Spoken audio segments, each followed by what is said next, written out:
Merdeka. Itulah kira-kira pekik yang harus kita ucapkan di bulan-bulan bersejarah ini bagi kita sebagai rakyat Indonesia yang mana kita mengatakan merdeka dari jajahan Belanda selama 350 tahun. Way amazing, you know. Sehingga kita sebagai generasi penerus, marilah kita bersama-sama untuk membangun negara ini agar menjadi negara yang maju. Nah, kalau kita berbicara 79 tahun merdeka, itu berarti kita harus berkaca kepada, katakanlah seperti pejabat-pejabat itu yang sekarang masih menjabat, umur 72, 74 itu mereka sudah makmur itu ya. Mereka sudah makmur, sudah punya anak, cucu, bahkan sudah mungkin punya cicit ya. Sehingga tinggal ya katakanlah mungkin mereka sedang menunggu dipanggil sama sang pencipta. Nah, bagaimana dengan kita usia 79 tahun merdeka ini, bagaimana kontribusi kita ya, negara ini bagaimana terhadap rakyatnya? Bagaimana cita-cita di sila kelima itu adalah keadilan sosial bagi seluruh rakyat Indonesia, bagaimana belum terlaksana ya. Sehingga bayangkan saja, itu sumber daya alam kita itu dikeruk habis ya, bukan habis ya, tapi mayoritas keuntungan itu diserahkan kepada semua kapitalis ya. Nah, bayangkan saja lagi untuk industrialisasi kita ini melempem. Coba flashback ke Malari ya, tahun 74 ya, mana mahasiswa itu protes tentang banyaknya mobil-mobil industri yang diciptakan oleh asing. Saya tidak mau sebut negaranya ya. Namun demikian sekarang SMK pun tidak ada, juntrungnya satu pun belum ada yang diperjualbelikan di masyarakat. Bahkan kendaraan tersebut belum muncul ya, muncullah kendaraan baru yang dari negara Tiongkok itu sudah banyak sekali membanjiri Indonesia. Nah, ini industri kita seperti itu.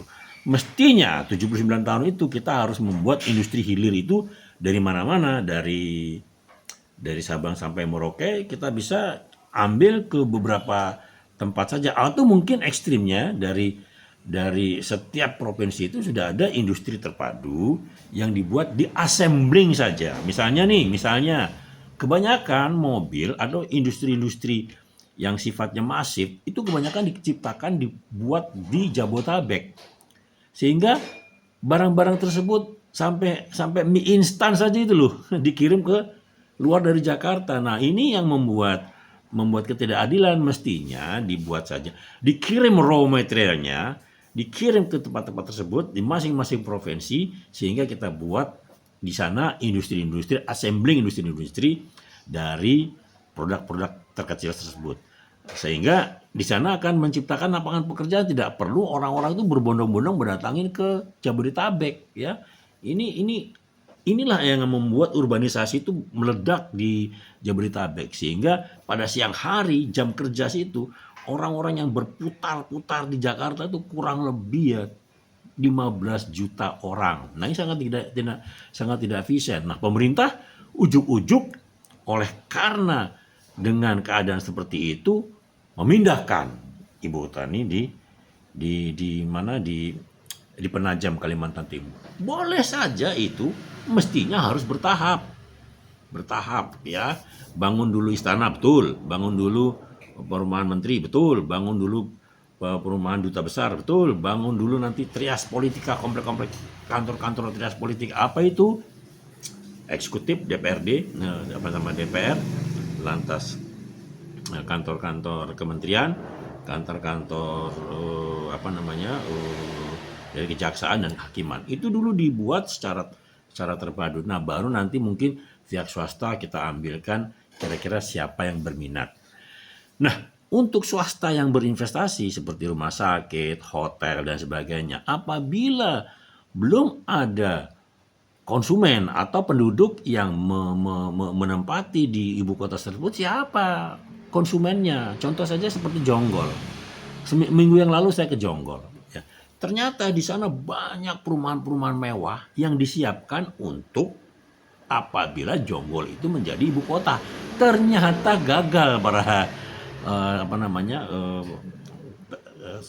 rekan-rekan semua. Sehingga apa? Sehingga sana mangkrak banyak rumah-rumah mewah itu yang tidak ditinggali penghuninya. Sehingga banyak yang dijual, banyak yang sudah rusak. Padahal mereka sudah mengantisipasi, salah satu pengembang terkenal itu membuat komplek perumahan di sana. Ternyata gagal ya, tidak jadi menjadi ibu kota. Memang sih istananya belum ada dibangun. Nah, kalau di Kalimantan Timur ini kan istananya sudah mulai dibangun. Sudah ada lah ya. Namun demikian kan hanya sebagian kecil saja itu. Belum lagi nanti untuk hal-hal yang sifatnya terkait ya stakeholdernya. Semua pemangku kepentingan ada di sana. Paling tidak 3 sampai 5 juta memindahkan orang ke sana. Nah, pertanyaannya kapan itu secara gradual bisa terlaksana. Saya rasa itu saja, dan saya ucapkan selamat merdeka 79 tahun.